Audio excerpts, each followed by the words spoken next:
This is the real Labubu. He wasn't born in a toy factory. He was sown from graves. In the late 19th century, a man in England spent his nights in cemeteries. He believed children could be brought back to life if their bodies were preserved as dolls. Not a sadist, not a killer, a believer. He dug into small coffins, lifted out what was left, and carried them home to his workshop.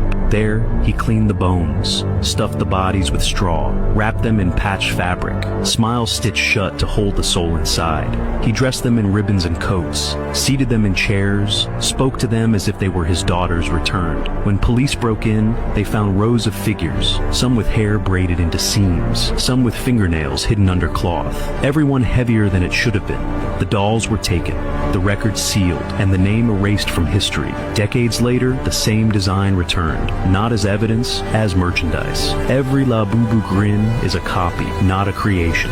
And if one sits in your home, you haven't bought a toy. You've joined someone else's resurrection. So those dolls, okay, Labubu, I don't fuck with none of those. No. Because they're actually based off Pazuzu, which is a Mesopotamian demon, which they had the same name, and it shows up throughout other movies like, you know, Exorcist.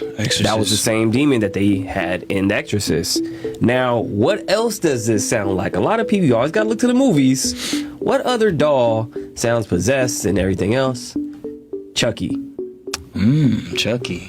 So, you know, these spirits move through dolls and whatnot. We're always talking about Annabelle. You got to really look into these dolls and how they're used and how this story depicts how it could be and what could have happened. But I think these dolls are more than what they say. And the Labubu creator looks like a PDF file. I'm just going to say that right now. Damn. I mean, there is that.